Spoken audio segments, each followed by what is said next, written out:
Yeah, just do that.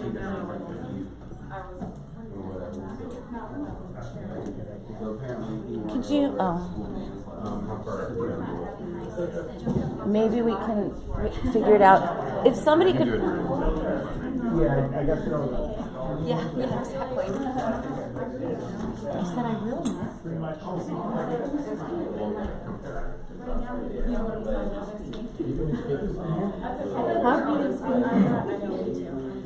Is this a podium? Are you going to be speaking from this? No. No, this What's is this for? for? It's for this. Oh. I cannot get on the Wi-Fi, so I'm just recording it. And at lunch I'll try to fix it, but right now there is no live stream. Okay, so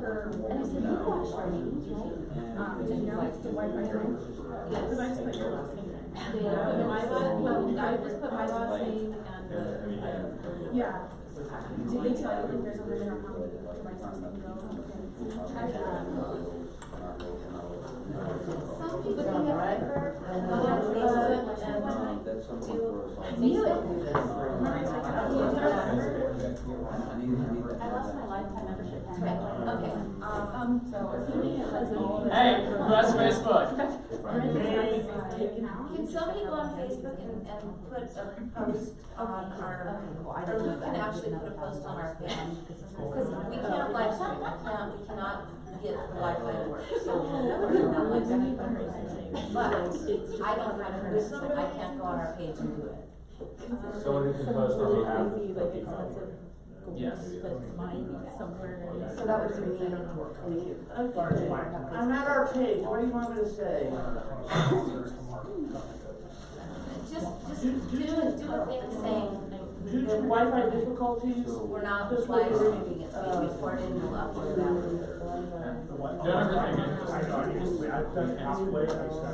And I do it myself too. I can't get on the internet, so I can't post it. live.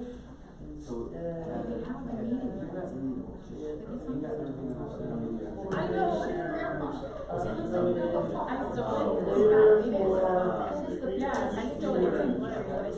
okay. And the Wi-Fi difficulties, we will not be live streaming today's meeting. Instead, it will be recorded and uploaded later for viewing. Yeah, and maybe at lunch I can figure it out, but right now I can't. And we spent an hour doing it, so. Oh, that's cool. You can tell them once in advance. Okay. What time is it? Oh. Yeah. So it's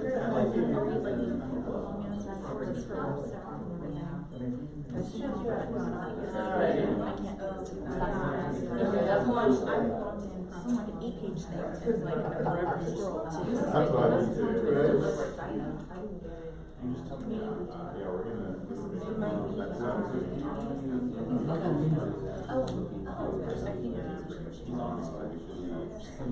hopefully by the end of every summer, probably be able to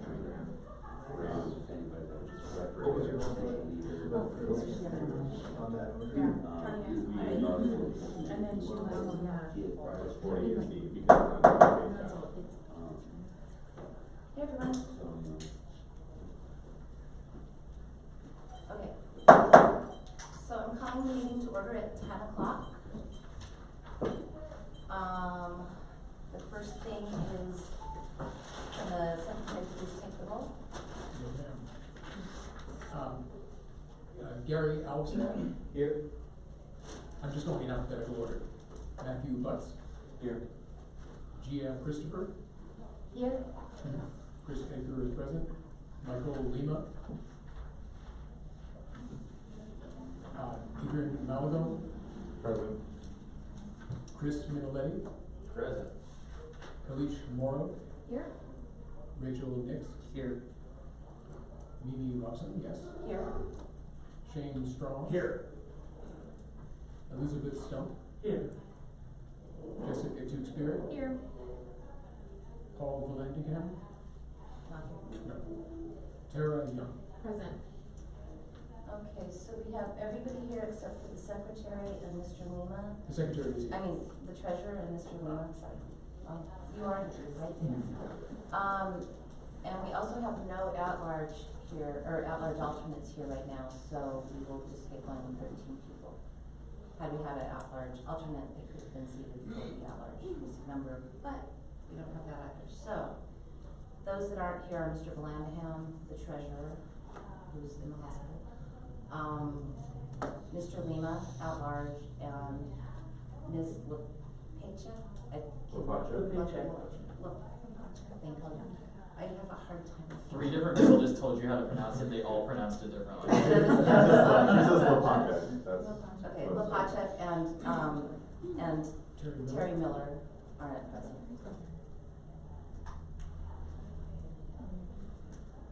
Okay, so the first thing on the agenda is the adoption of the agenda.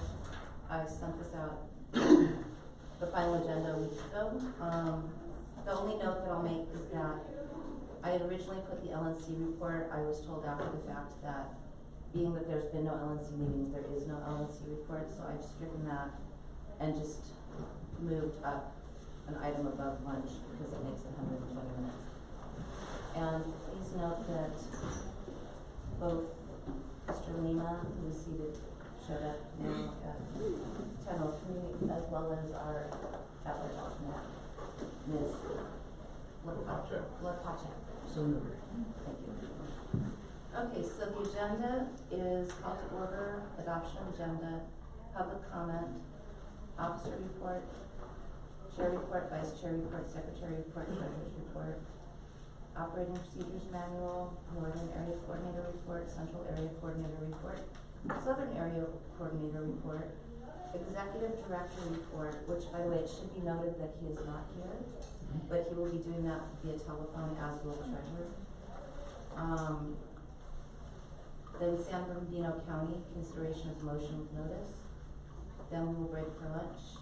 After lunch, we will go to elections of bylaws committee, program committee, budget committee, financial standards committee, affiliate support committee, and then a discussion for 30 minutes on 2022 LPCA strategic plan, followed by committee reports, candidate support committee, historical preservation committee, communications and marketing committee, social media committee, 2022 convention committee. Then we have a 10-minute discussion on post-convention ExCom meeting, a 5-minute discussion on national delegate selection, 5 minutes for discussion of any new business, set next meeting, action items, and adjournment. Is there anything that needs to be changed? I would like to make a motion to change the operating procedures manual from discussion only to,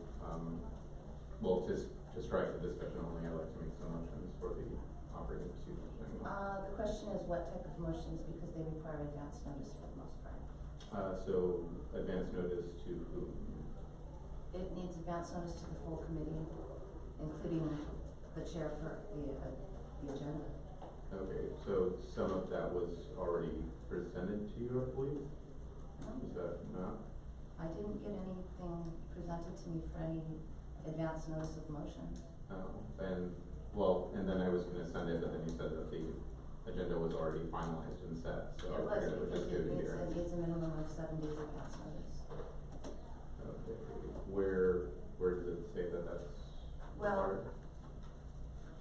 it says that it has to have advance notice. It's actually in Romar as well as in the operating procedures manual.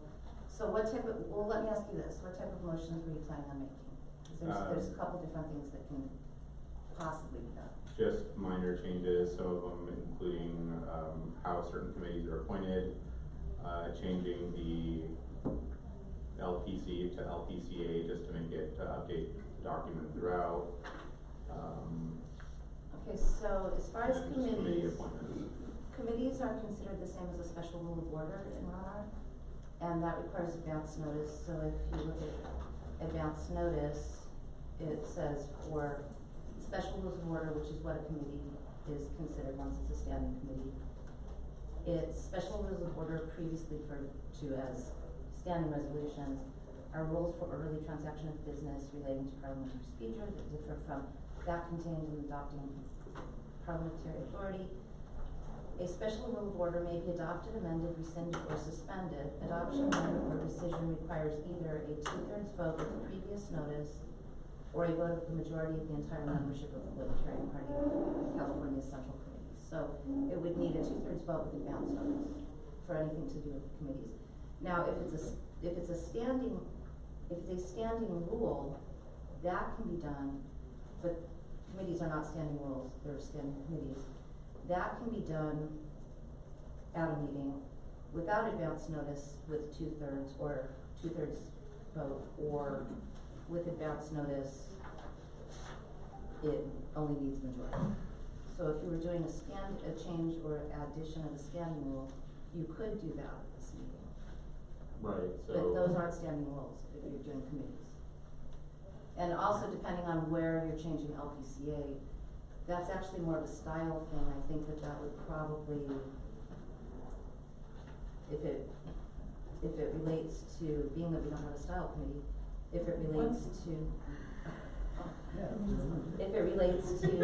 any of the special rules of order, for instance, that wouldn't be able to be done either, because that would be advance notice even if it's something so simple. Okay, so if it's standing, then, okay, well, then can we do would it be a special, I guess it would be a special rule, do we have to, like, motion to suspend the rules then? No, you can't suspend a rule it's not something that's suspendable because it's actually in Ronar that it needs advance notice. You can't suspend advance notice. Okay, so none of these can be done at this meeting then, prior to anything, even, Unless it's something only of the nature of a standing rule. what is defined as a standing rule? Well, a standing rule, if you go to Ronar or the Operating Procedures Manual, a standing rule shall be limited to matters of policy and shall define the operating procedures of the Executive Committee. Standing rules previously referred to as advisory resolutions relate to details of administration. They are suspended only by the parliamentary authority. So special rules of order, so they're subordinate to the parliamentary authority, which is Ronar. They're subordinate to special rules of order and bylaws. And those, so that would be things like, if you go to the OPM, we've got special rules of order, but then we've got standing rules, which is like the newsletter,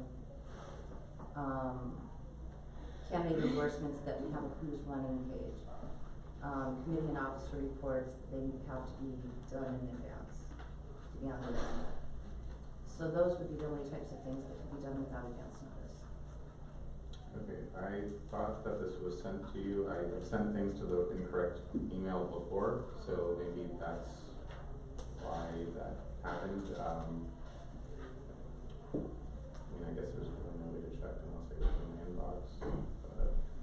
I haven't gotten anything prior to the finalization of the agenda for anything with advance notice other than the San Bernardino situation.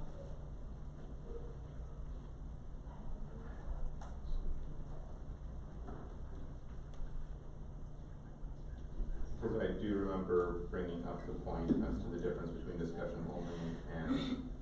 You did, I got that email and you asked why it was discussion only and I said because we had gotten nothing with advance notice. I did get that email and I responded. But that's the only email I got, I didn't get anything with advance notice. Did the secretary get anything with advance notice? No, I don't believe so, Madam Chair.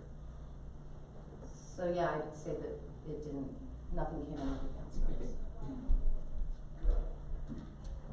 Okay. Okay. So, is there anything else, or is there a motion to adopt the agenda as presented? Madam Chair, move to adopt the agenda as presented. Okay, is there a second? Second. It's been moved by, Mr. Strong, seconded by Ms. Morrow. Is there any objection to adopting the agenda? Hearing none, the agenda has been adopted. That brings us to the next item on the agenda, which is public comment for 10 minutes. And it would be 3 minutes per comment. And now that we're at this point, Mr. Lima? You wanna do your job that you always love doing, which is timekeeping? Of course. Tell me when. Well, not yet. First question, is there anybody here that would like to make public comment? I'll make a public comment. Okay. Anthony Strauss, Treasurer of Kern County. My public comment is just to simply look into cardinforkern.com and strongly endorse Kelly Cardin as one of our candidates there in the Central California area. Thank you. Thank you.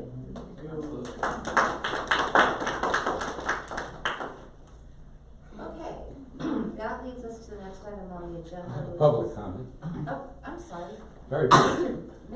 Very Mr. brief. Dean. I didn't know that LPC versus LPCA was a matter of a rule, but if there is a rule, I'd really like to see it be LPC. I've always hated LPCA. Basically, you're using it's hard to pronounce, and also you're using a government abbreviation, a post office abbreviation.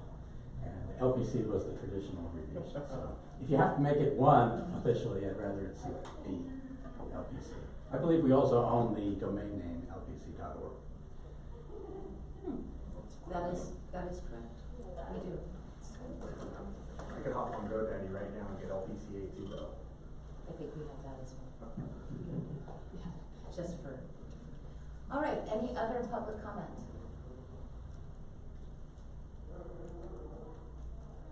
Okay, seeing none, that takes us to the chair's report, which this is a 10-minute item, so this will be.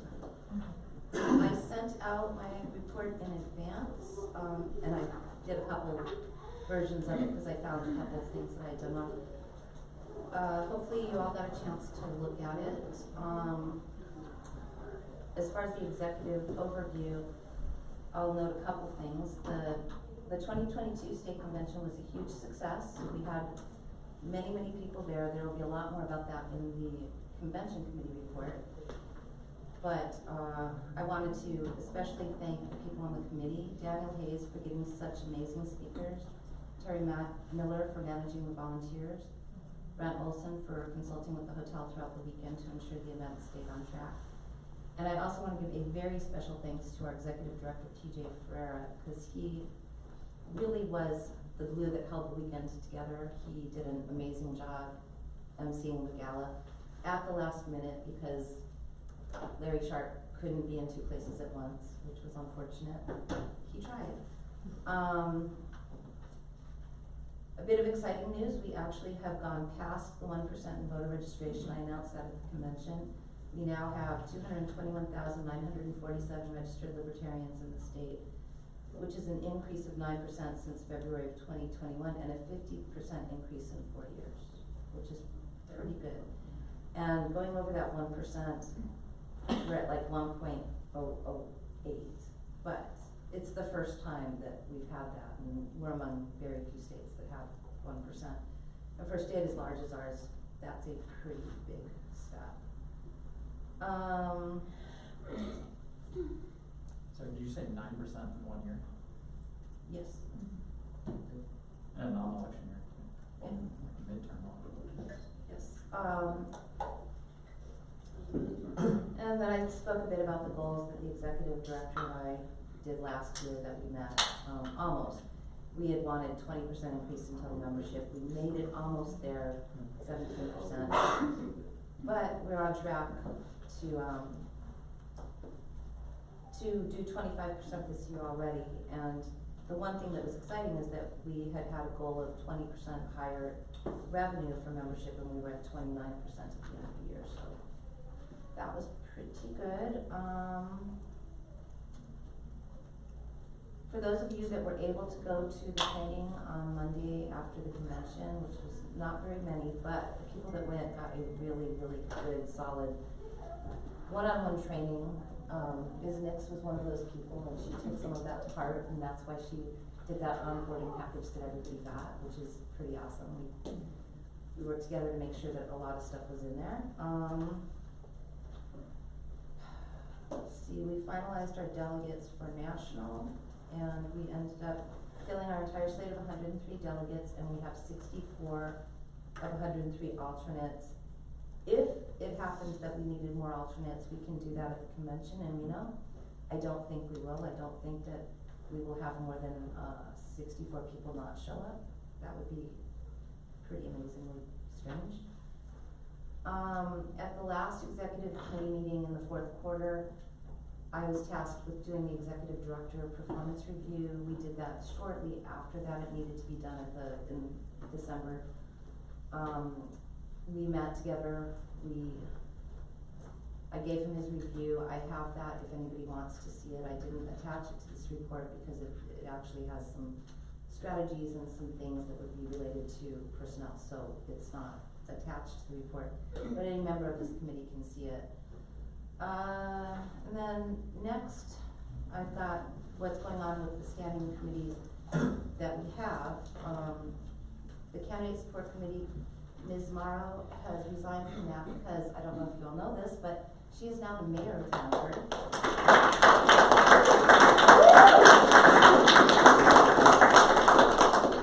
And she felt with that added responsibility there, she would be less able to give sufficient time to the Candidate Support Committee, so I've appointed Chris Minnelli to take her place. He's got a lot of experience in campaigns, being involved in campaigns, running campaigns, and I think that he's gonna be a good addition to help with what we're doing, which is, we're right now looking into winnable down ticket races for November, and we're trying to get support for those, get candidates that can run. We wanna work with the counties to find good candidates for those. Historical Preservation Committee, I was very excited to see several applications for that because Joe Dean has been doing that all by himself.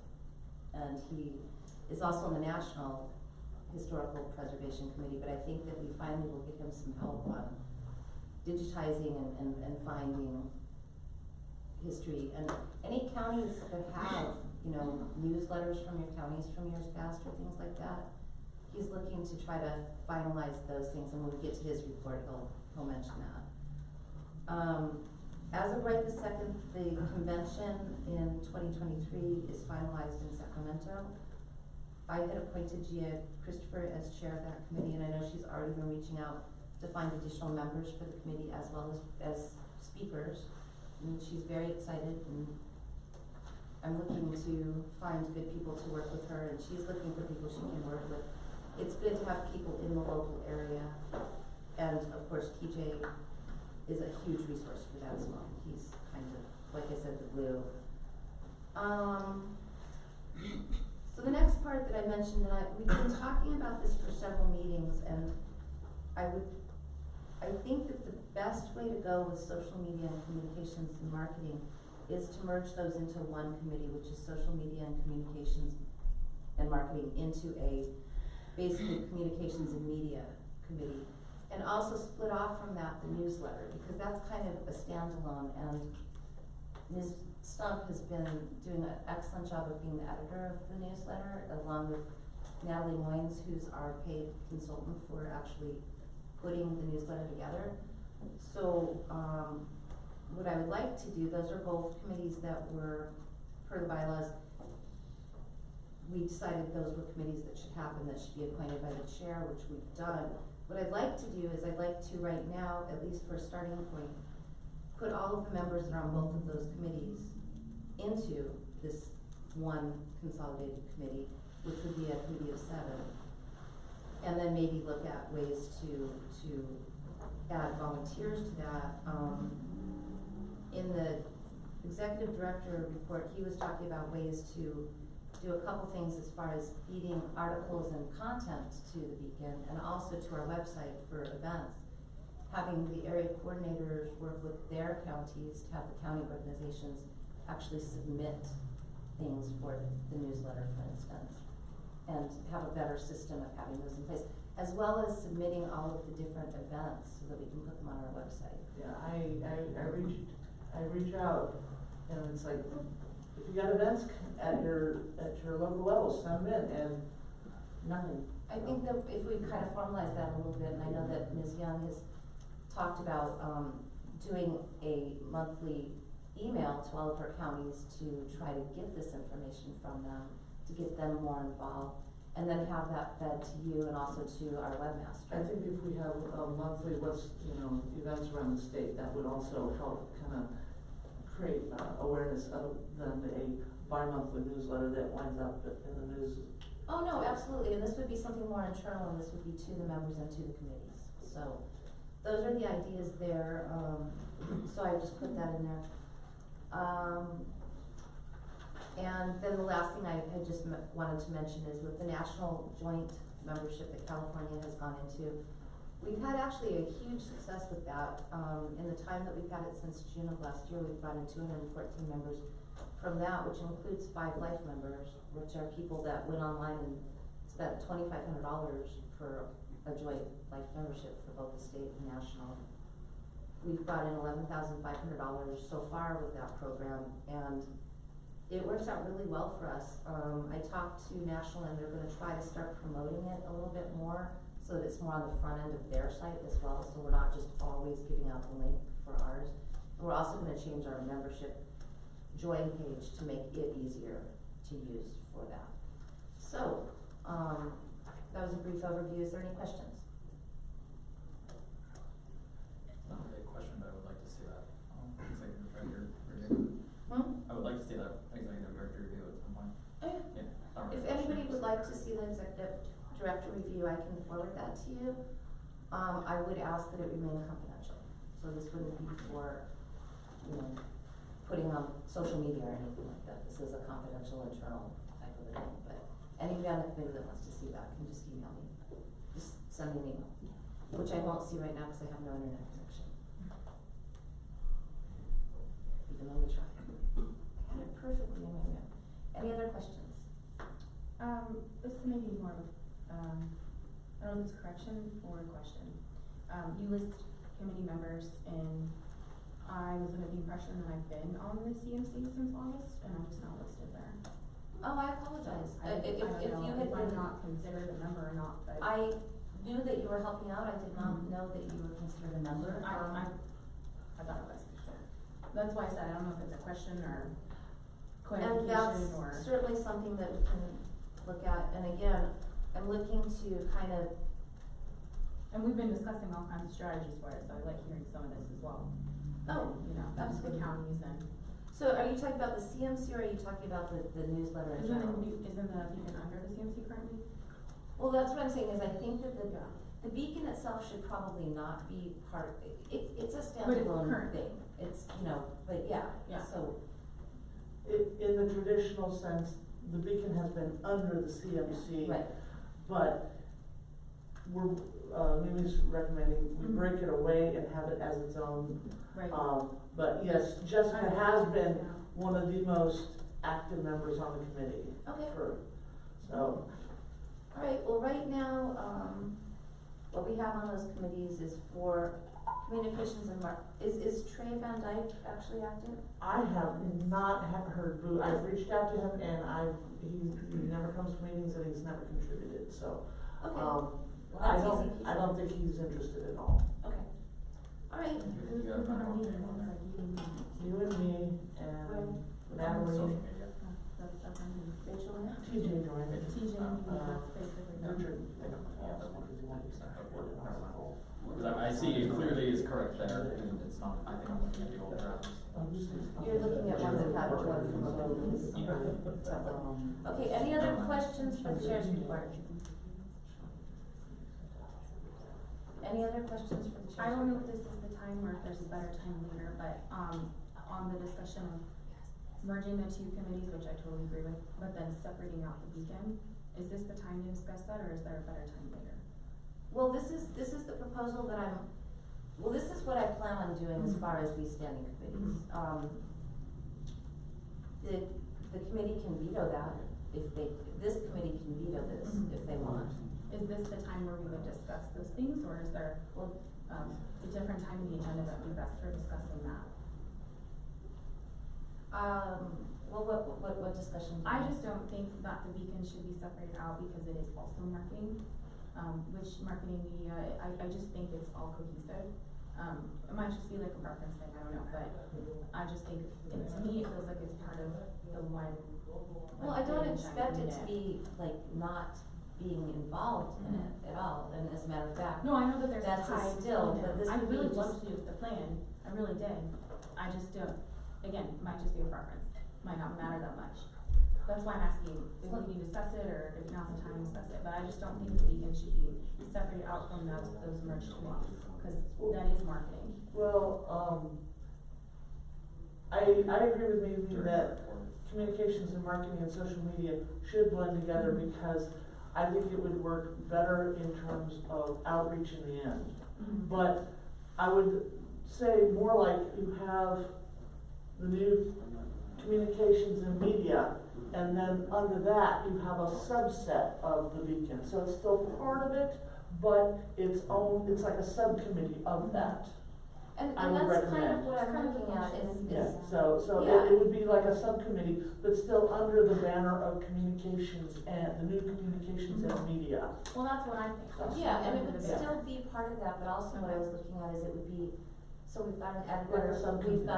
we've got the person, it's an entity, and then it would be marketing and media, or I'm sorry, communications and media feeding down to it, as well as the county organizations, as well as, so. Okay, so it is a subset, like that's what Yeah, you're saying, cause yeah. I read it as not a subset, so that's. Okay, Yeah, no, I that just, sort of came across to me as Okay. well, so, Okay. but I think that's what you meant is, What I it mean would be a is- subcommittee of. right, cause it would be an editor as well as our paid contractor, and then it would feed into that from communications, from, from the counties, from all the Yeah, different I organizations. like how they're all tied together. I loved the plan, I said, good, this is what we need. I just, that was good Okay, clarification there. no, and I appreciate that. Thank you, I appreciate it. I'm sorry if it wasn't as clear as I. It initially came off as separate, so, Well, just in the terms of you would be, in fact, the editor of that, yeah. if you so choose to. I will continue to be the editor, but I do wanna continue training Jessica to be editor as well, because I do not wanna be the sole repository of knowing how to put together a newsletter. I wanna share and train other people with the Absolutely, and talents. volunteers and more people involved is better. so. And at some point, even if I could continue being editor, I would like to eventually, in some time, hand it over to Jessica, have her and have her train somebody. So, share the skill set. Absolutely. All right, any other questions for the chair's report? And where were we on time? That's a good question. Let me check. I feel like it's been way more Do than your 10 job, minutes. Leon. Yeah, we are over 10 minutes. Yeah, that's what I kind of thought. Okay, so if there's no other questions or motions to extend time? I motion to extend time by 2 minutes. Second. Okay, it's been moved and seconded, it's moved by, Mr. Lima, seconded by Mr. Strong to extend time by 2 minutes for the chair's report. Any objection to extending time? Hearing none? So do you have further? Yeah, I just have a question. So why on some committees do we vote on it as a body, but then other ones are just appointments? Is that like a Ronar thing? It's in our bylaws and it's a Roman thing. So that's what we were just talking Yeah, about as yeah. far as standing committees that are, so the answer to that is twofold. So we have the executive, so bylaw 15, section 1, as the executive committee deems appropriate, the chair shall appoint working committees which shall exist at the pleasure of the executive committee. So that's what these are. These are ones that are not in our bylaws. The ones that we elect, those are in our bylaws. Gotcha. Bylaws committee used to be platform coordinator, financial standards committee, budget committee, all of those are in the bylaws that they're And so that appointed one by this before we body. have to, okay, gotcha. Because those are bylaw created. So, yeah, and I'd actually put that in the chair report as well, which is, at this meeting, we will be, in addition to, these, which are, some are in the operating procedures manual, some are not. We also have, the committees that are appointed by the ExCom, which is the bylaws, the program, the budget, and the financial standards committee. Could we possibly, in the future, have just the executive committee appoint all of the members of the committees? Well, those were the changes that I was looking at. Yeah, so. If you made a motion with advance notice to do that, I will note though, that the one thing you guys do have the ability of already, which was already put into this, was, because with working committees, typically, they're working committees, they're things where people are doing the work, and it doesn't always work out to have those elected, but the one thing that is, I believe it's a special order. Just find it.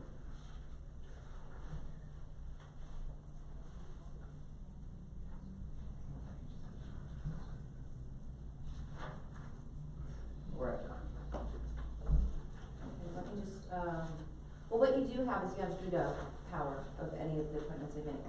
So this committee, if they don't like somebody that's appointed, they can veto that person with a 2/3 vote. And that's in the operating procedures manual. Thank you. Okay. More time? Yeah, that's it, yeah. Okay, so that leaves us, unless there's another motion to extend time, that leaves us to the vice chair's report. Alright, so, first, I didn't say this during the convention because with the schedule rearrangement, I got caught a little off guard with the bylaws report.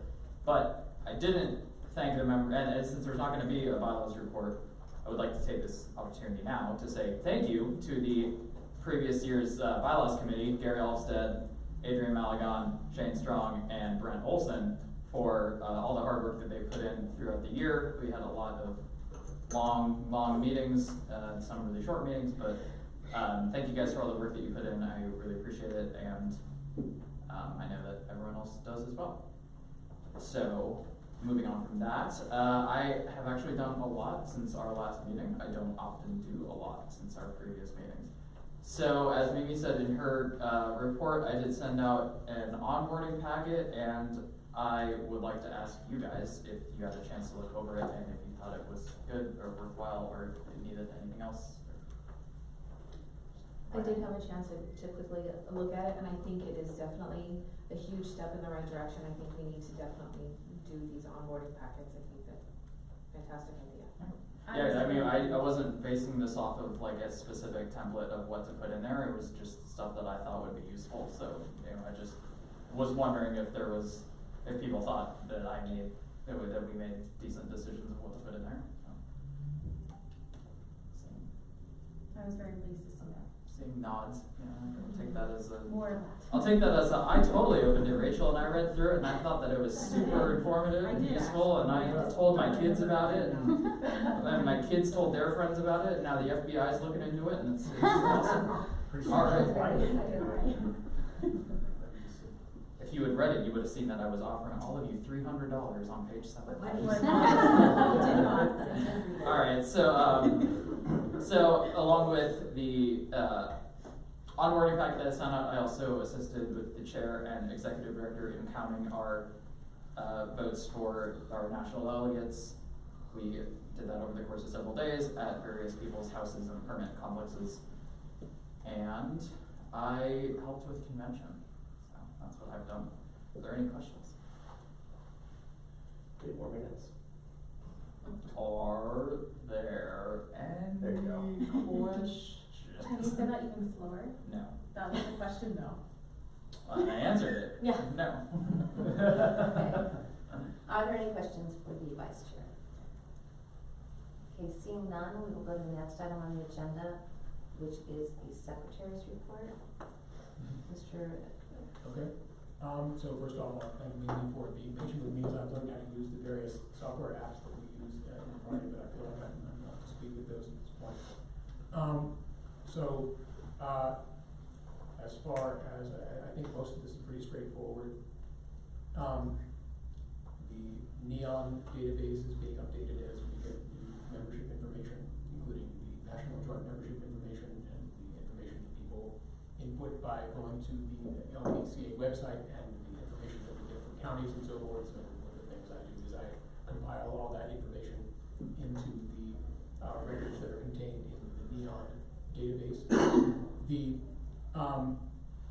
minutes that have been prepared since the last executive committee meeting will be the February 19th, 2022 convention minutes are in the process of being prepared, but the post-convention meeting minutes have been prepared and adopted and are posted on the website.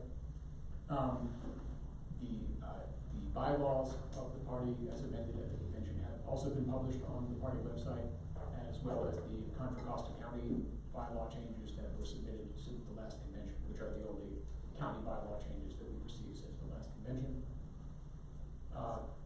Just talked about the minutes. As you all know, we recently passed 2 email motions. The first was to start an online ballot using ranked choice voting to vote on delegate seats numbers 102 and 103 to the national convention, and the results of that vote are on the party website and are also attached as Exhibit A to my written report.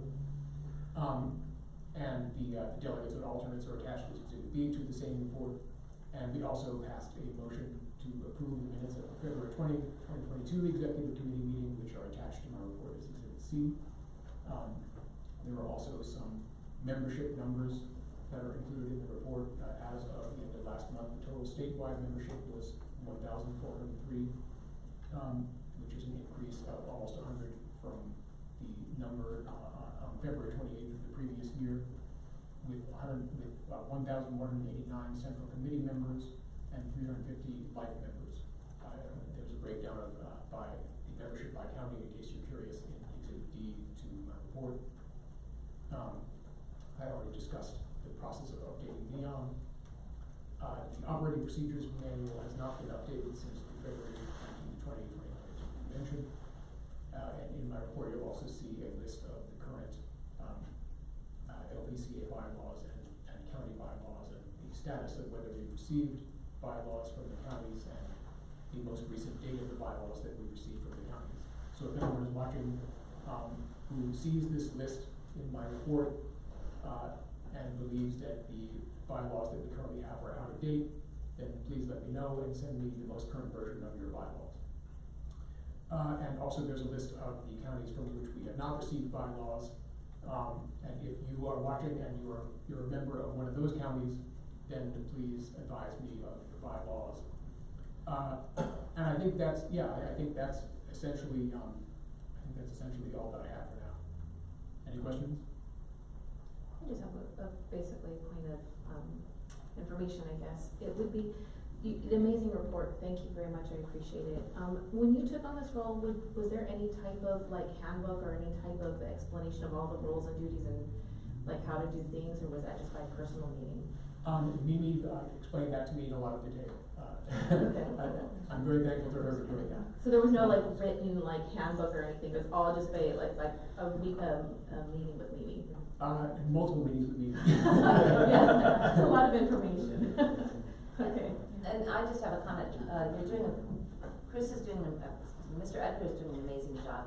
There is a lot of different things, and you know, the thing is, I've over time written certain things down as part of a handbook, except for things change. Like, there's new things coming in all the time, like, for instance, joint membership. That was something we didn't used to have, but it has a lot of steps involved in it. The other thing is NEON changes, and so it's like, the original document a long time ago that I wrote was when NEON was completely different. Like, it's even like when you get the instructions for your county, you look at the PDF and it has all different.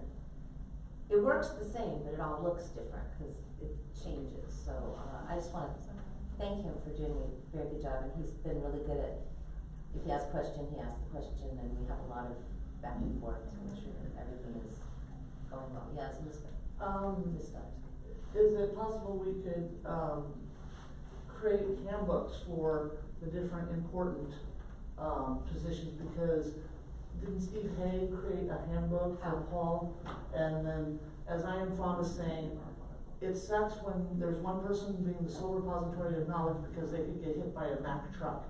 I don't want anything to happen to you, but maybe a chair handbook. Therefore, when the time you decide to step down from chair and not run again, or you're elected out in the next time, or whatever, or you have a health issue where you must step down, then that repository of knowledge is somehow documented. And the same with the secretary. I'm working on a new program in Alameda for scholarship, and one of the things is I'm documenting the process I'm learning. I'm trying to create a scholarship program, so that way, to share it, I had it documented. So there is a lot of information in our Google Drive. There's a lot of actual historical information that's saved in the secretary and and Mr. Howe did do a treasurer's handbook. As I said, I've over time put together several things in writing on how to do things, but then it changes, so Yeah. it's a constantly evolving thing, but yes, you're correct, it's best if you have town docs, which is one of the really good things about having an executive director, is because that is not an elected position, and that does continue the information. So we do have systems in place, they might possibly be able to be improved, and they probably can be, but, we do have a lot of, like, historical data to go from, as well as all of, the emails and the secretary reports for the past. I mean, we've got all of that, and it's actually all online. I also, to me, as, somebody who works with the different counties, I look at this as a fantastic example, and so I would like to reciprocate it down to the county affiliates as well. So basically, what you're doing to basically bubble it down with that same method and system. And that's a very good point, and that's something that prior to COVID, the affiliate support committee and the area coordinators were doing, which is having these area trainings. And in that was actual handouts and information, sample templates of bylaws, information from, Emily Tilford on treasury stuff. So we do have some of that documentation still available, but that was one of the things, and I think that that's something that we should be looking at.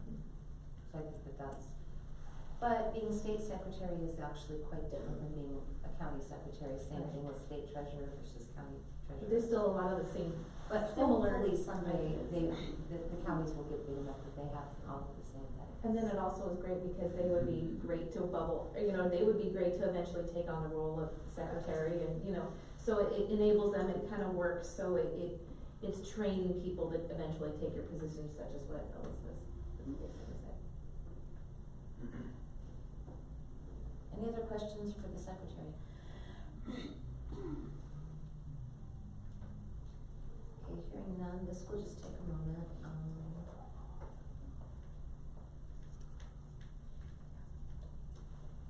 I'm getting called in.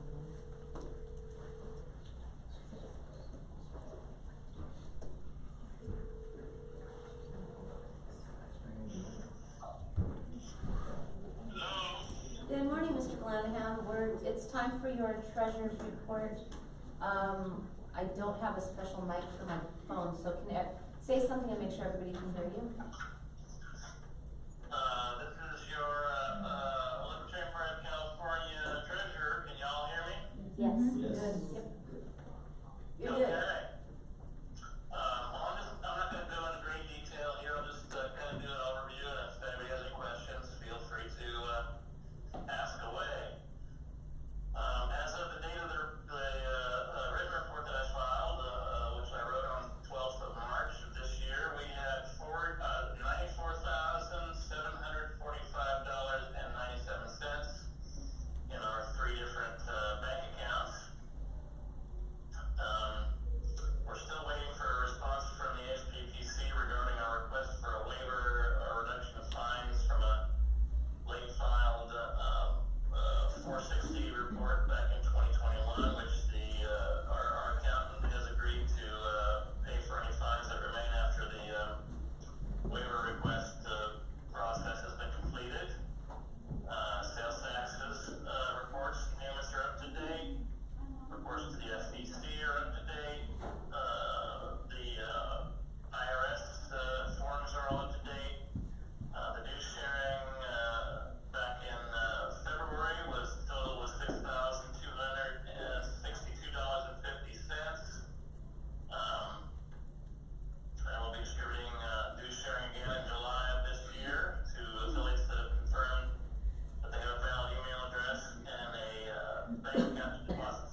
did, the 1099s were filed timely.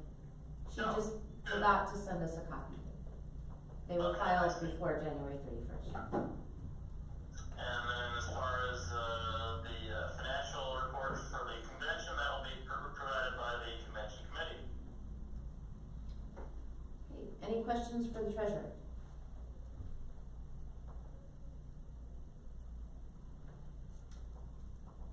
Well, it doesn't look like there's any questions, Paul, so thank you very much. Alrighty, I'm sorry to hear that I couldn't watch live, but I guess I'll check out the recording when it gets posted to Facebook. Thank you very Yeah. much. Have a great day, guys. Thanks. Thanks. Bye-bye. By the way, TJ texted me, and apparently one of our tests was 55 seconds, and it did go live, and it was the one where he overheard me saying to Gary that TJ always is complaining about my computer bill. So, okay, that brings us to the next item on the agenda, which is the operating procedures manual. The reason why the operating procedures manual is always on the agenda is because in the operating procedures manual, it says that it has to always be on the agenda, even if there's nothing that's been presented with advance notice and so forth. So, as far as I know, it's up to date from the last changes that were made on December 11th. It sounds to me like there probably will be items for advance notice for the upcoming one, but is there any further questions on the operating procedures manual? In order to ask about the discussion we had earlier this morning about adopting the agenda, what your ruling was that a change to the operating manual would be considered a special rule and not a standing rule? Is that? It depends on what they're trying to do. So if it's a change to a special rule of order, it's a change to a special rule of order which requires advance notice. Standing committees are considered the same as special rules of order in Roanoke. I believe it's section 58, 50:8. But it would require advance notice per a standing rule. If it's per a special rule of order, if it's a standing rule, that can be done without advance notice with a higher voting threshold. So if it's, and the operating manual has a section that says either the special rules, either the standing rule. So if we want to make a change to any text in the standing rule section, we can do that without advance notice. With a 2/3 vote. Right. Correct. Okay. Thank you. Oh. And also Ronar goes into great length about the difference in these types of rules and where they fall in the hierarchy and so forth. But the operating manual supersedes that, right? If text is under standing rules, then we can change anything in that field. We can change. We can. Or you could add a standing rule if you Or wanted we could to. add a standing rule. Yeah, if you wanted to add a standing rule to say that we Independent of what Ronar thinks. alphabetize something differently or something. Okay. Thank you. And basically, like convention rules, those are standing rules, because those are just how to do orderly business, as opposed to something more substantive. Okay, anything else on that?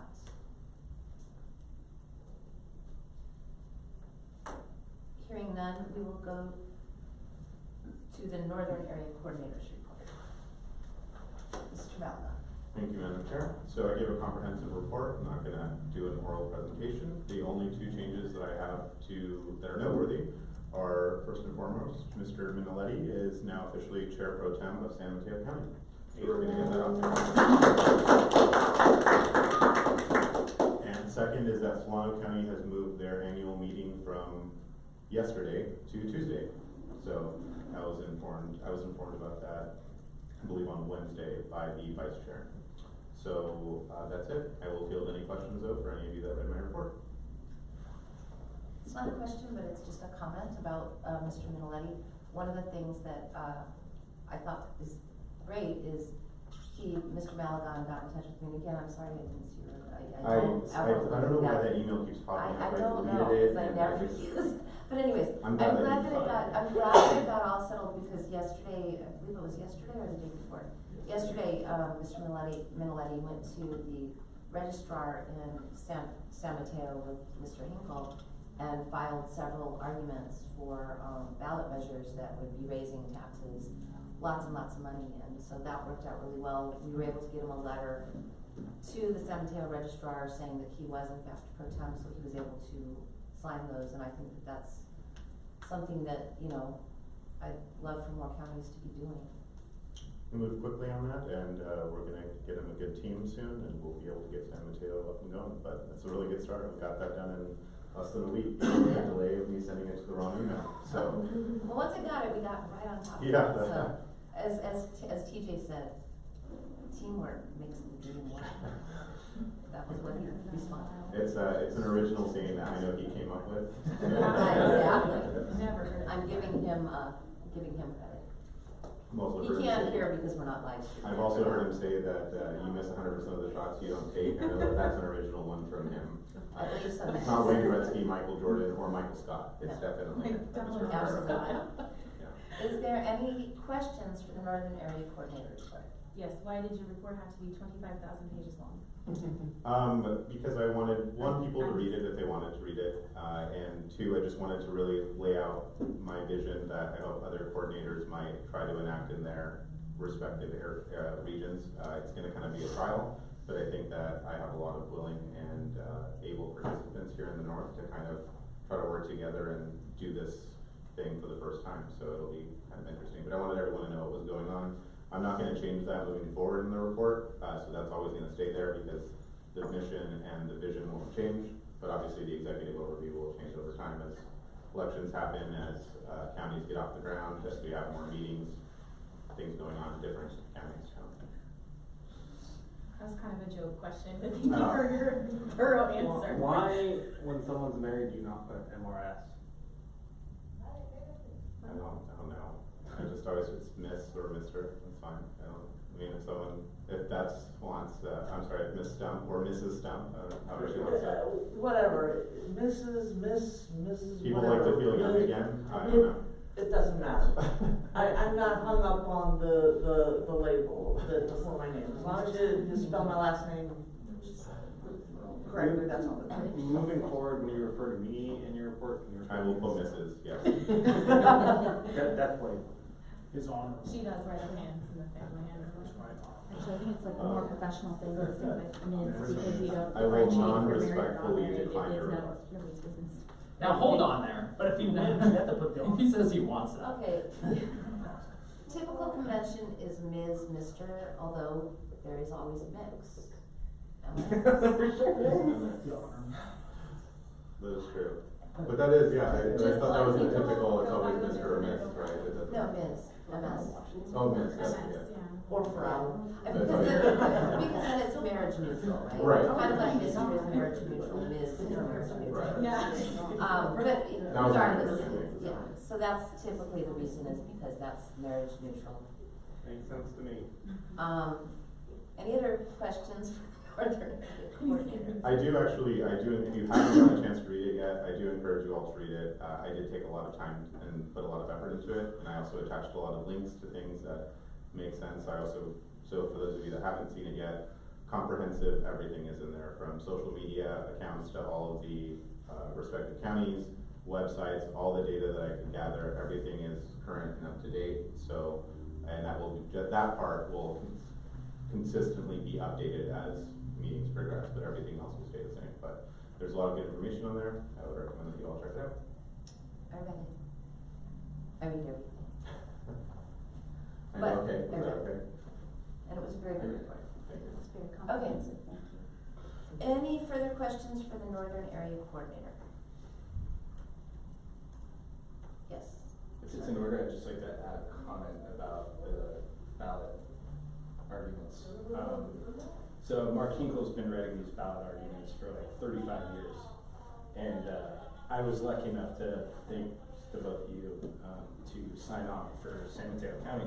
So as a startup county, we're gonna get basically free publicity on the ballot. And that was sort of the urgency. If anyone is interested in it, he's open to teaching people how to do this. So if anyone in any other counties wants to do this, and I'd suggest at some point, Mimi and I talked briefly, that we perhaps do Zoom or something in the future. So, yeah, just wanted to add. Yeah, Mr. Hinkle and I did talk about that a little bit at convention, that would be a plan moving forward, because there are a lot of people that want to do stuff like that, but he obviously has the experience with this, so that's like his baby, so he's really good at it. So I was hoping to be able to do that, and maybe we can incorporate that in one of the monthly Zoom calls that I plan on having for all the ExComs in the north. Absolutely. Thank you very much. Anything else for the north? You know what, I'm gonna let you ask your question, but I have to do something, so I'm passing the gavel for a moment, do you mind? Next is Central. I will be back momentarily. I drank a lot of tea.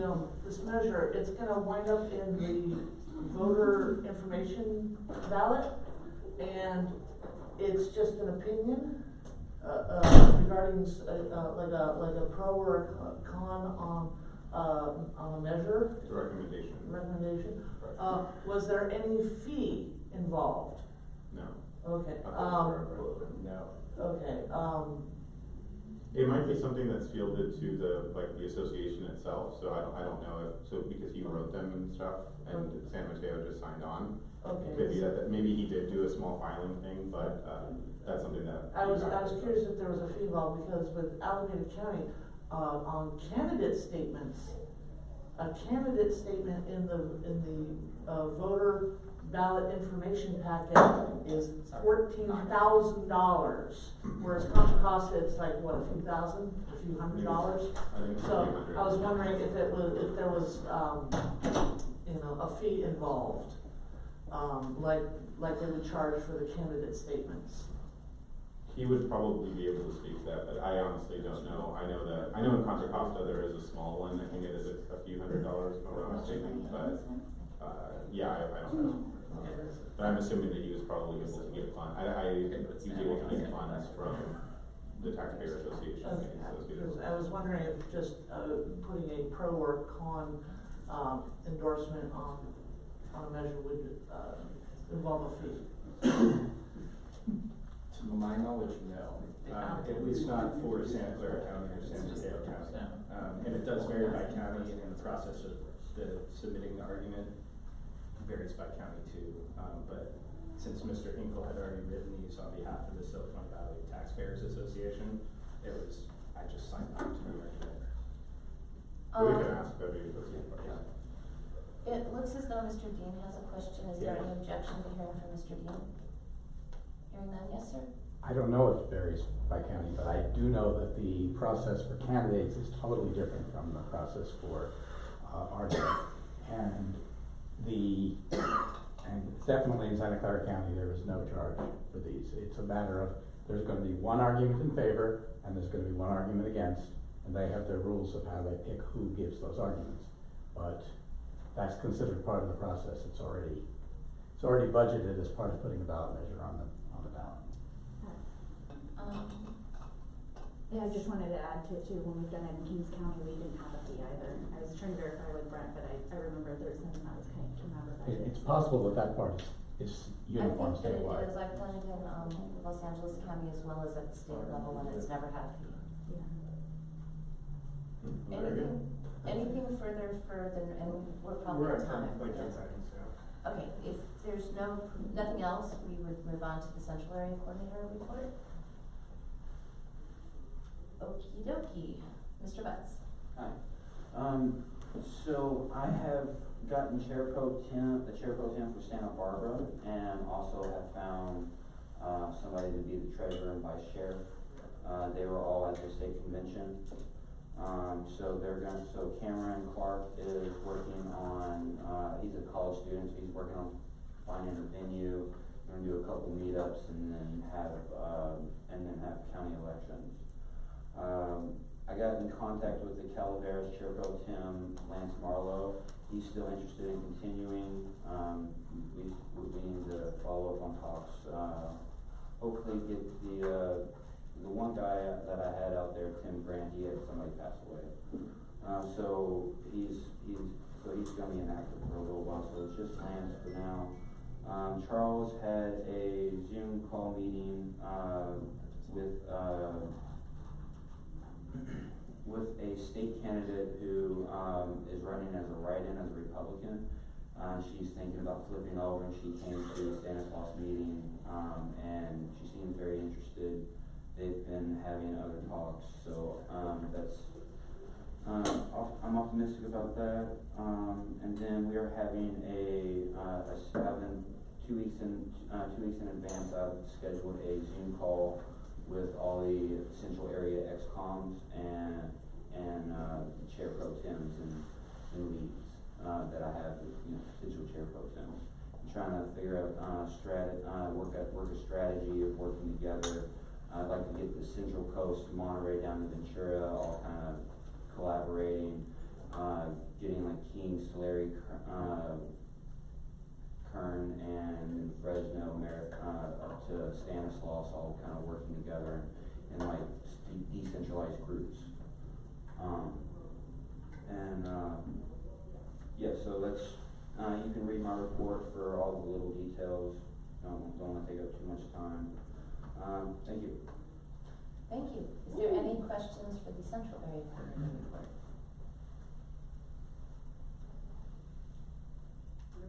Hearing none, we will go to the Southern Area Coordinator's report. Okay, so I'm gonna kind of go by bullet points through the county, and then I'll have some other discussion after that. So LA County was successful in getting their anti-vaccine mandate initiative approved, which was huge.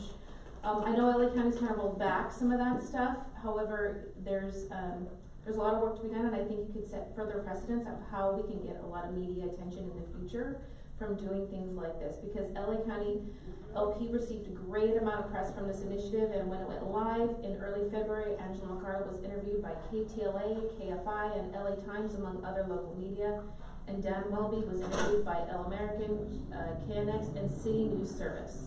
So when it went voluntary, Angela again was interviewed, and the LA County LP was again mentioned in many local news outlets as vocal opponents of the mandates and restrictions. So this is just one example of how much press happened off of this initiative. So I think that going forward, having other huge initiatives and efforts like this could get us a lot of basically free press and a lot of attention. And I think this is a really good foundation and example of what can happen. So they've been doing great.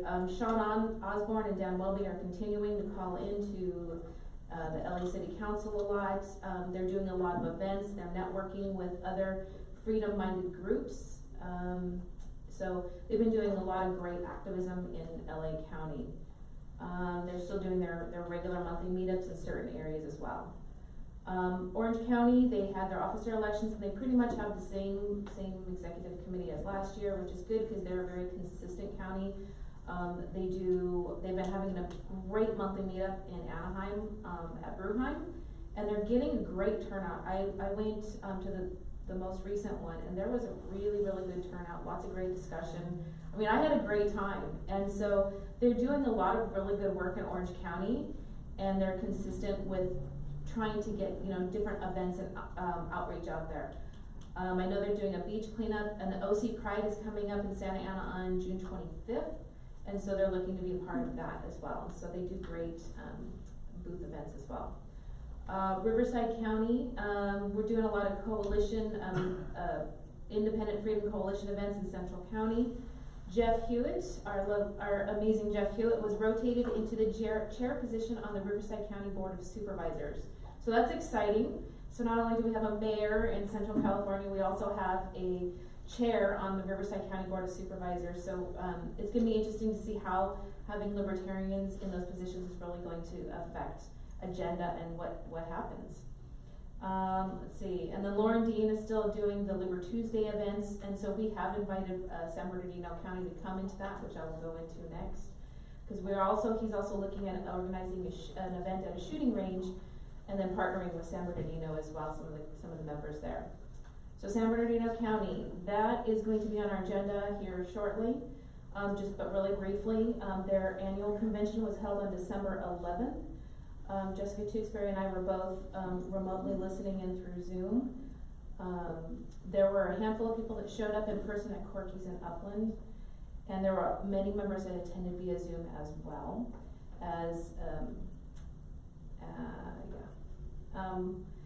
Unfortunately, there were some bylaw violations there, so we're going to discuss that in the future, so I'll kind of pause on that one right now. San Diego County, there's also a lot of good stuff happening down there. They're doing a ton of activism going, and they're partnering with a lot of freedom-minded groups. They are endorsing Amy Reichert for supervisor for San Diego County. She's a self-confessed mama bear, and I've taken a look at her, pages and stuff, and she's a freedom fighter, and so they have decided to form the coalition with them. And then Reopen San Diego is another group that she was part of. Let's see, they're doing selling T-shirts as well for fundraising. They're working on a lot of the logistics issues. They've actually appointed their committee because they were planning on doing a membership drive. I mean, they're serious, they're doing a lot of great stuff. They're doing meetups. They have a North County meetup. There was a ton of people at that one. Jessica Tewksbury and I were in attendance at that one. A lot of people there, including some actually Republicans that were there to form coalitions as well. So it was a really interesting mix of people, and so they're doing a lot of good stuff. They're going to start an East County one as well, and let's see, they've got and I was just recently putzing around on their website. They've got a killer website. I mean, I don't know if anybody's looked, if they want ideas for websites, but they've got a lot of really good information on their website, so just something to throw out there. And then Imperial County. Kayla was awarded she was awarded the scholarship for new affiliates. We've discussed doing tabling events at local events. So that is something I was kind of like, how can we get this remote county that's all the way out there, that's not part of the basically LA, San Diego metro area, how can we get this party to grow? How can we get that section to grow? And so I will personally drive out there, spend a weekend, and do some tabling events. Maybe I can kidnap Jessica to come with me, and we can go spend a weekend out there. So I've asked for her to put a list together of different events that are coming up in her area. The county fair just happened, but there is going to be obviously other events that we can do, so she's going to be putting together a list that I would be willing to drive out there and assist her with personally for the extra manpower. And like I said, I'll kidnap somebody and see if there's anybody maybe from San Diego that's willing to drive over as well, or certain parts of Riverside County. But anyway, so that's kind of the plan to help grow Imperial County at this point. Just really get out there, and I feel like if I physically get out there and help her and let's just put, action, boots on ground type of thing, I think we can get some results. So, personal items of action. I've been in this role for about a year now, and when I first came into this role, I was kind of like not really sure what the exact thing I was supposed to be doing. I mean, yeah, it says in the bylaws, but how does that actually get put into action? So I've put a lot of thought after speaking with a lot of people, going to different events and doing different things, I kind of have more of a clear idea, and that's why I really want to put together a clear plan of action. I've actually come up with the Southern Area Handbook. This is something that I have personally done for other businesses that I have run myself, and so I'm like, I'm going to treat this just like other businesses I've done. And so basically in it, I have a tab for every single county. I don't know if you can see, I have a tab for every single county in there. I have my notes, and then I have tools in the back, which is where I can get resources and stuff. I'm still putting this together, so it's not quite complete, but under every tab I have in there, I have the bylaws, and that's just something that's handy, because sometimes I'm not always there with my computer. Sometimes I'm old school, just easier to open up a notebook and just read it out of a piece of paper. And then also I've kind of put together a page, this is kind of what it looks like here. So that way at the, whenever we have conventions, I have at the top it says county. So for example, I'll put on there because every county will have its own. It'll have the county listing who the executive committee members are, if there's any committees, what communications there are, what's their website, what's their social medias, do they have a general email that people can go to, and who the event point person is. So who's my main point of contact? In some counties it's the chair, in some counties it's somebody else. So I want to know who the person that I can rely on every single month to go to for events. Basically, so who those contact persons are, the date of the voting convention, so the date that I know that those people were elected, so that way I can kind of follow up and know when the next one is going to be. Any social meetups and ExCom meeting dates, if it's on the second Tuesday of the month or the third Wednesday or something like that. So all of that is organized, so that way I can follow up and I can know what's going on. And then I'd also like to verify each county's tools that they have at their disposal for tabling and outreach events. So for example, when Orange County did their gun show event, they had an amazing table set up. But does every county have that? And so basically creating like an event in a box, so that we know that we have these tabling supplies that we can utilize. Because I don't know what Imperial County has, like do I need to bring stuff over? So I need to basically do, just kind of figure out what every county has at their disposal that they need, what tabling supplies at all. Like the world's smallest political quiz, like there's a big board that worked great for Orange County. There's different things that we have that we can put together. Another thing is just verifying that each county's executive committees have the proper tools and training that they need to do their jobs effectively. And that's creating like that checklist, that kind of handbook, so that way they know when they get elected and they're in there what the FPBC filing deadlines are. So that way we're not accruing any unnecessary fines because they just didn't know. So basically having all that bullet pointed checklist organized and all put together. So making sure that they all know how to use Neon, now that they have access to it. And that would require working with Mimi as well, so we can put that together so that way they have all those training tools at their disposal. And then also the third thing, can I have 2 more minutes? Motion to extend by 2 minutes. Okay, it's been moved by Mrs. seconded by, I motioned it, she seconded it. That's also an original. okay, I heard it wrong, but, did the secretary? We both understand. Am I good? Is there any objection to extending time by 2 minutes? Hearing none, go ahead. Okay, so I'm also gonna be starting to send out a monthly newsletter, and so that's why those point people in each county are important, because I'm gonna be reaching out to them and communicating. So that way they'll let me know what events, what meetings, any activism events that there are, so that way I can put it on an email. So every month I'm gonna put a bullet, like LA County, Orange County, and all the different counties listing out all of those events, so that way that can go out to all members in the southern area. That way they can see and they can participate. They're like, oh, I live in LA County, but I might work in Orange County, and I can, go to this event or this event, and that way they'll have all of those events. They don't have to go searching for it, it'll come straight to their inbox. And then that way I can take all of that compiled information and send it off so it can get sent to our state website, Beacon, anything else that's relevant, and so it makes it easier because it's all together. So, anyway, that's it. Thank you. Are there any questions for the southern area? I have a comment. Yes. Wow. Thank you. Yeah, that was fantastic. Next is Mr. Milligan. Can I see that at lunch? Yes. Next is Mr. Schwab. Quick question for you.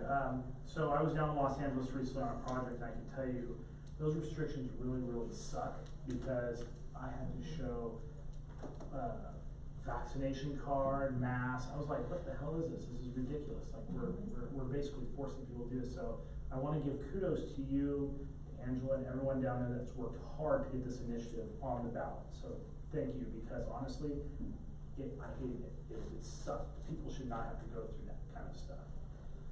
Next on that, my next question is, does this initiative that Angela and everyone's bringing forward, you mentioned it sets precedent hopefully as well too for the future, but is this initiative that's going to go into the books for the county of Los Angeles or the city of Los Angeles or anything, where basically it'll be as an enforcement kind of tool, like an ordinance that we won't do this again, or is this just to lift the current restrictions that are in place right now?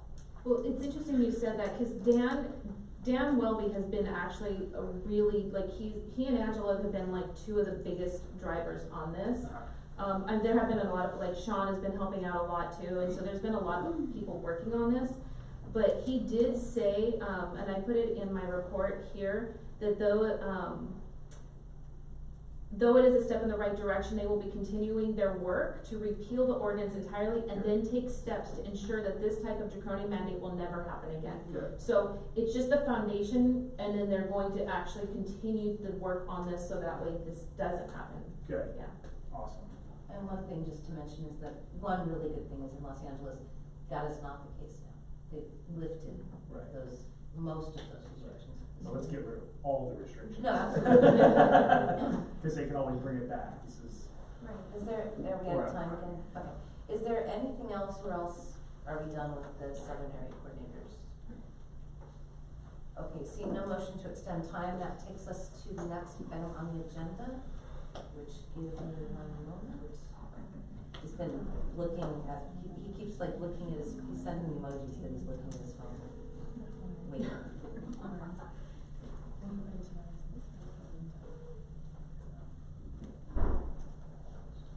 Hello?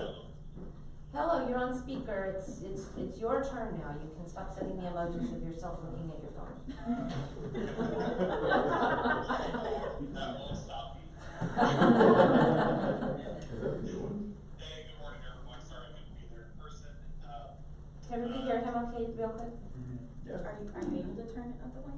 I have it as loud as it'll go, so That's TJ, fine. if you could talk just a little tiny bit louder. I will scream into my phone. Thank you. It'll just become crazy outside. It's perfect. So you all have my report. The only thing I really wanted to call attention to was the attachment. This is part of coming up with the strategic plan that you guys are going to be talking about later.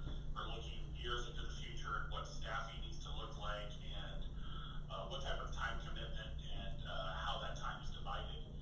And I just wanted to give you guys an idea of all of the different tasks that need to be done as a political party, and how little time I need to spend on each one right now because we're spread pretty thin, and how adding more people and more, both staff and volunteers would help alleviate that and get us to focus in the right direction. So as you guys go into your strategic plan, think about what's the most important things for us to focus on so that we can adjust those times to get those things out of the way first and then start to focus on some of the lower priority items later.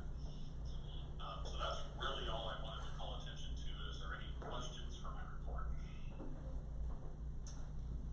I just have a comment. So TJ is talking about the strategic plan.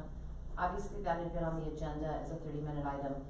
As a starting point for discussion, TJ and I have actually put together a strategic plan that I'll share with everybody as a starting point as well. I know that we've also got what Ms. McCardle has shared, and so when we get to that, I was gonna email it if I had internet here, but I don't. So over lunch, I will be emailing those plans, but this is part of that, just so that everybody understands that. So is there any questions? I'm sure everybody read his report in its entirety, and is there questions? Well, gosh darn, all that waiting and there's no questions, so I guess we're done. That just gives me more time for Bitmoji. Excellent. Well, I will be putting you on the phone again for when we get to strategic plan, so. All right. And hopefully we'll be live streaming by then. Okay, sounds good. Okay, Thank you. thank you. I hung up before I said goodbye. Okay, so that brings us to the next item on the agenda. Yes. Since point of information, since break for lunch is technically next because we have no LNC report, is it possible to move this to break? It's already done. Oh, it's already done, okay. Yeah, I don't know if you saw what I passed out, but I had sent this out as well. I didn't change the agenda, I just hit stricken that and moved San Bernardino up above. Got it, I'm probably looking at the one, I apologize. That's okay. So, We'll forgive you this time. we will finish. So, Only this time. Everyone gets one. Mistake again. okay, so that does bring us to the next item on the agenda, which is the San Bernardino County consideration of a motion with notice, and it was Ms. Young that brought forth this agenda item, so would you like to speak to that? Would you like to make a motion? Yeah, I'll speak to it a little bit here. So basically San Bernardino we've been having issues with San Bernardino for a very long time. And those that have been around the party for a while, I'm sure know of a lot of the issues that have been going on.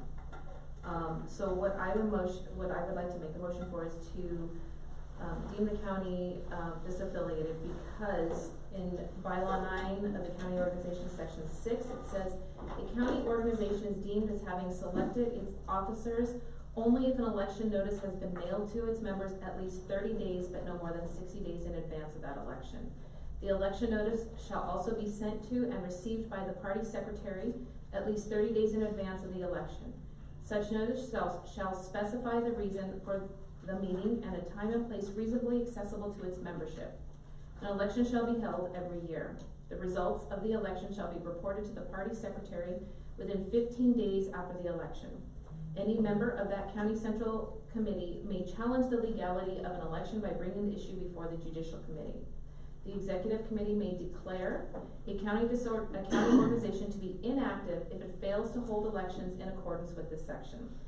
And so what I am saying is that the county has been, it did fail to hold elections in accordance with this section because it failed to give proper notice of the convention that was held on December 11th. On December 11th, they held their voting election and they elected their executive committee. They failed to give proper notice before. There was no announcement on Facebook, there were no emails, there was no physical mail that went out. I have statements from several members that said that they received no notice. When I went on to go search for it, I had to specifically text the chair at the time and ask him for details about it because it was not posted anywhere. During the entire year, there was zero communication with San Bernardino and the secretary. I reached out to the former secretary, Jillian Olson, and asked her if she received any communication. She said no, and I also confirmed it with our current secretary, Mr. Eggert, and he also confirmed that there was zero communication with San Bernardino. On February 27th of 2022, he received their reports of the new committee and their election report, right?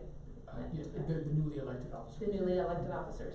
This was, I believe, about 76 days after their convention on December 11th.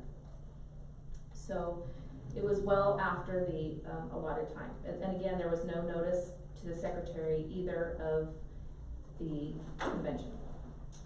So would you like to make your motion now and then we can get a second and go to discussion? yes. Okay. Your motion is? I would like to make a motion to disaffiliate San Bernardino County. It would deem them unorganized. We Deem them We don't unorganized. affiliate. Mhm. But you had sent it with advance notice, so can you read what you sent? Or do you have that? Let me see what I said. No, I'm not fine, I got it. It got sent. It was emailed, right? Yeah, it was Yeah, I'm emailed. looking at the email here. Exactly. Yes, I have it. Okay, so can you read the exact motion into the record? Madam Chair, I would like to place on the agenda a 20-minute item for consideration of the motion to declare the San Bernardino County organization inactive for failing to hold elections in accordance with Bylaw 9, Section 6 at our upcoming meeting in Hayward on March 19, 2022. So that is the motion, is the part that she's making the motion. So do you wanna, let me just, Yeah, so the I'm motion pulling it up. itself would be that that Ms. Young is moving to declare San Bernardino County organization inactive for failing to hold elections in accordance with Bylaw 9, Section. So that is the motion. Is there a second? I'll second.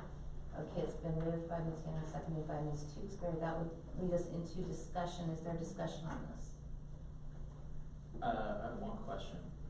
So, what would you say is, even if it was like 3 minutes before, what was the first notice that was given at all, if any, of the convention? There was no notice whatsoever. Okay, it's not even like 30 seconds before? No, I had to personally ask the previous chair for that information. And by that information, you mean like the Zoom link, or? Mhm. Okay. Literally driving up to that meeting, we were trying to get that information, and she's like, here, text him this, as she's driving.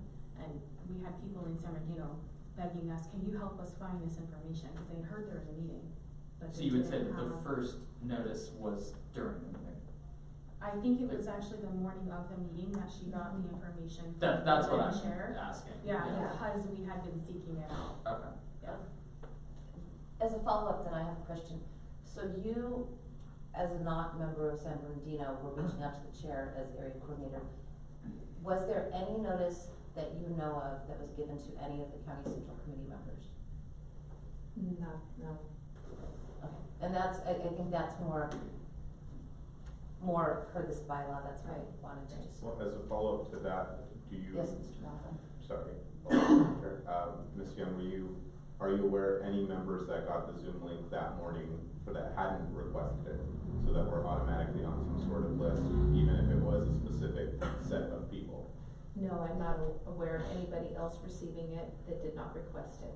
They received, I did send out the Zoom link to certain members that only asked for it. And I have a follow-up question, which is actually more per the bylaws.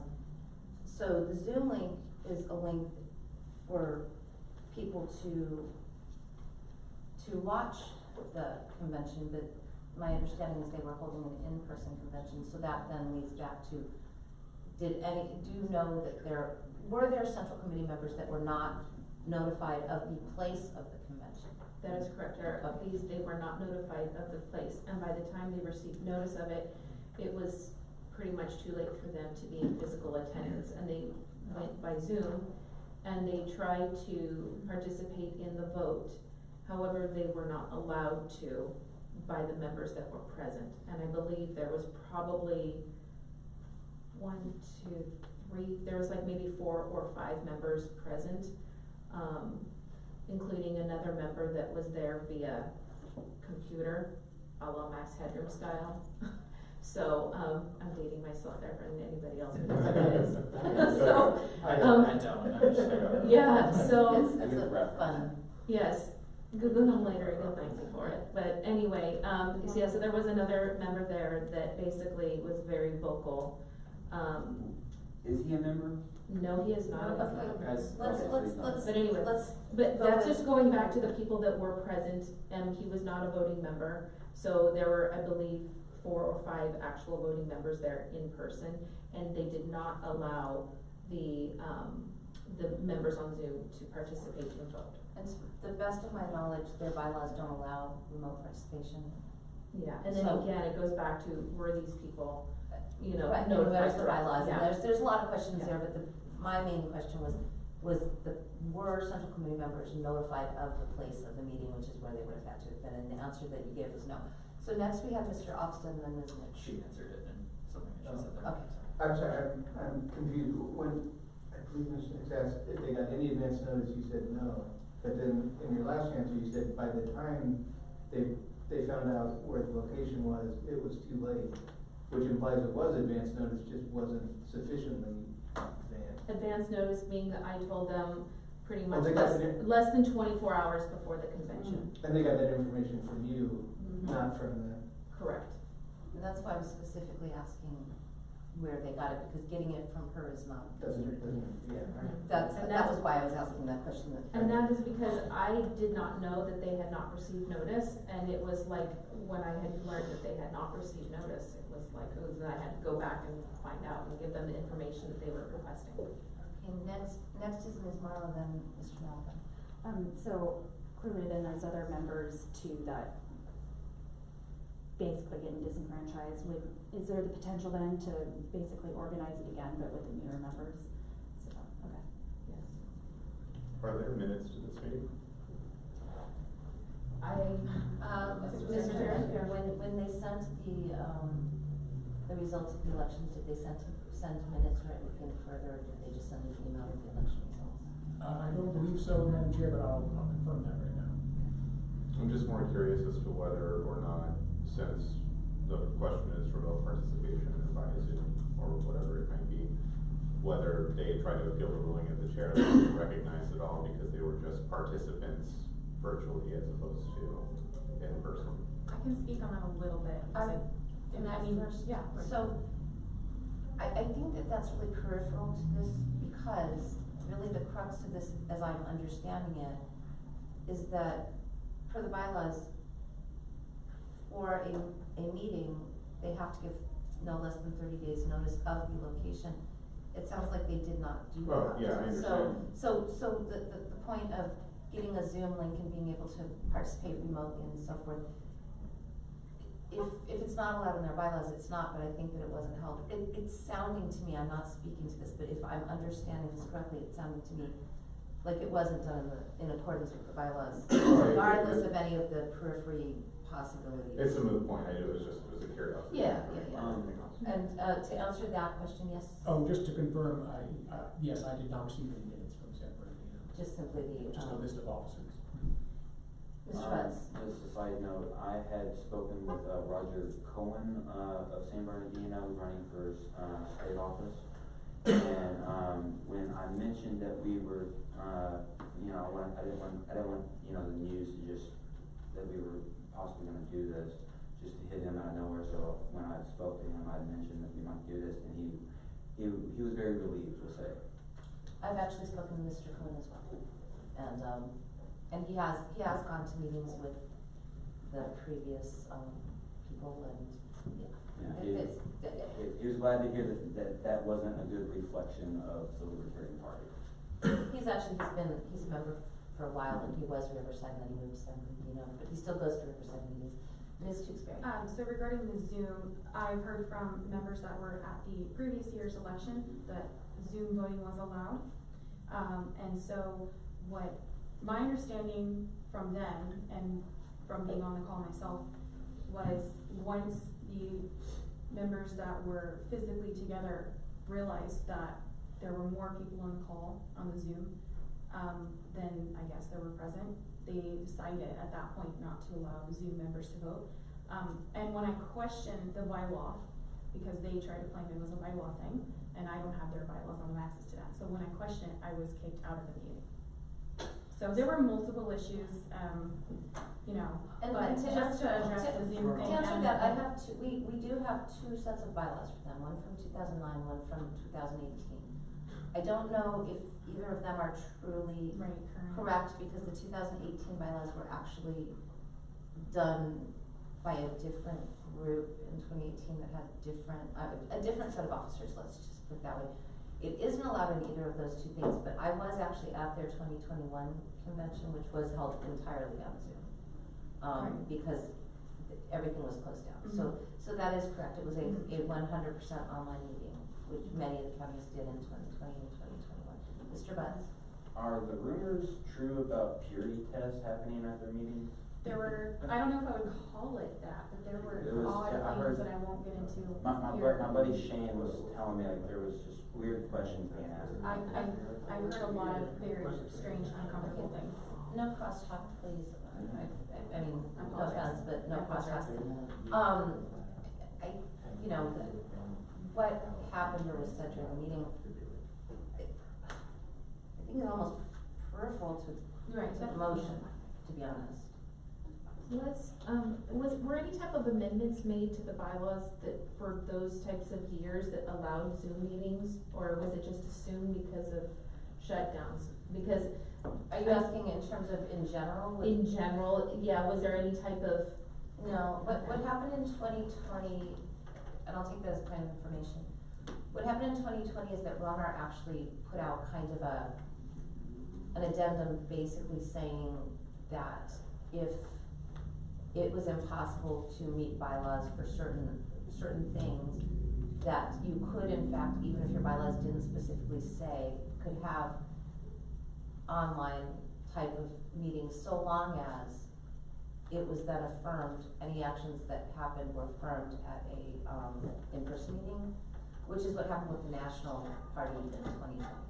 So we had the online version for the nominating, and then in Orlando, we had to then ratify what had happened at that. So that was something that happened specifically because Ronar put out something about that, the authors, I think, with the leadership team of Ronar. So most of the counties did not ever change their bylaws one way or the other. They just had to kind of roll with it with the lockdowns.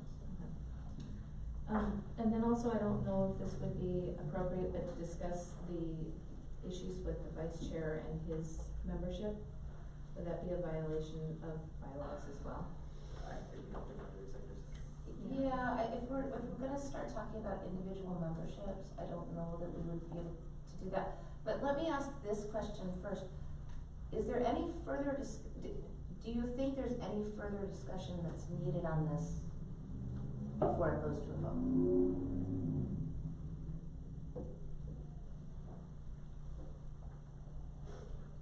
Okay, I'm not seeing any further discussion, so I think that actually we can probably just go to a vote on this.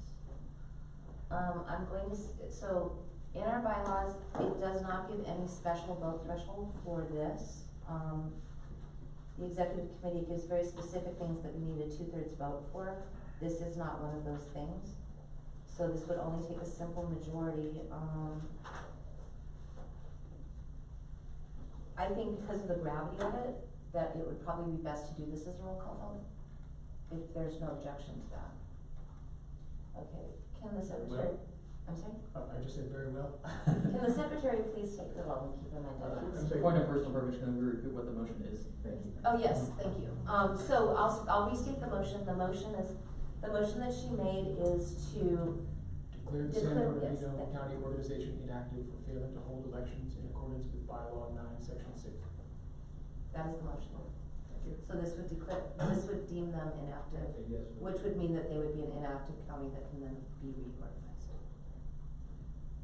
Point of personal privilege, can we just have that bylaw read really quick too? The whole bylaw? I guess the applicable part.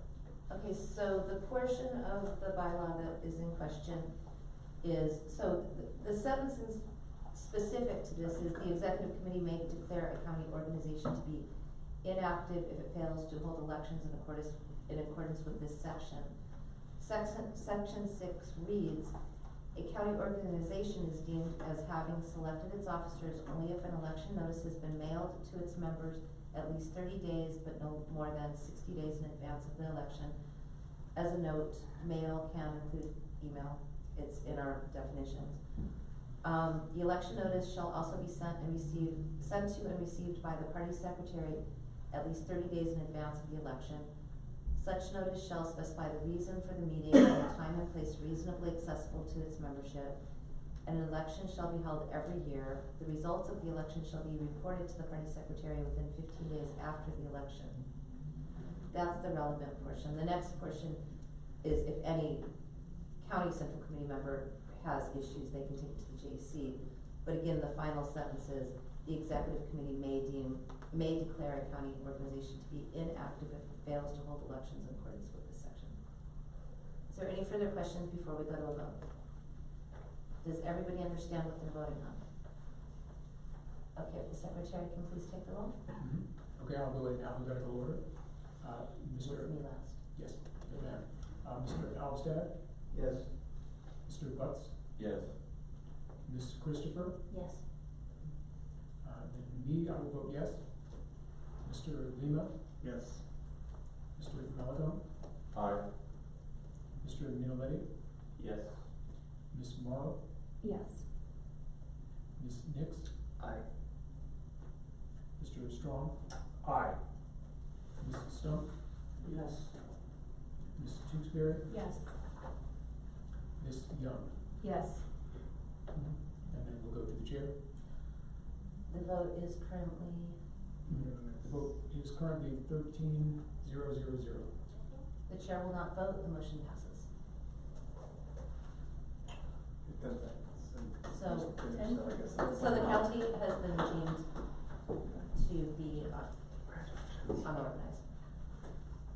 Okay, so that concludes that agenda item. Where we are on the agenda is we actually finished a little bit early. We're at break to lunch. We could go to Do bylaws. elections, but that's a 20-minute item for bylaws. It probably will take that amount of time because of the fact of voting and stuff, or voting, counting, all of that. So I would be amiable to just going to the next item on the agenda and break for lunch a little bit early. Would there be any objection to that? Okay, and then my final question is, we had planned on an hour lunch. Can we still do an hour, or do we wanna do it and coming back at 1 o'clock? So come back at 1, because we never take an hour. Wait, Okay, let's say that it will be Let's a share. an hour. Chair, as, if I may. I'm not from this area and I don't know how hard it is to find. I wanna thank Ms. Betts first of all for her email. That was a very well prepared email, so thank you. But I'm not from this area, someone who's completely outside of town, and probably take a little bit of time to find a place first of all, and then being a Saturday as it is, it might be a little busy. I request that we do take not only the hour, but the actual extra allotted time frame to do so, so that it gives us an opportunity to go eat, have a nice relaxing meal, and then come back at 1. That's fine. I just asked the question. That's And my if we would have recommendation. said it was And I an moved. hour, it And I like to- probably, we don't need to. Okay. If it would have been an hour, we wouldn't have come back till past 1 anyways, let's be honest. Yeah, remember San Diego? Remember how I mean- late we were? Okay, so we're going to It's like a 2-hour recess for lunch. lunch and come back at 1 o'clock. We were all at the same restaurant. Will we be locking the door so we can leave our computers? I believe that the doors lock automatically anyways, but yes, we can make sure that the doors are locked, and I wasn't planning on taking anything. All right, we are recessed at 11:43. Yeah.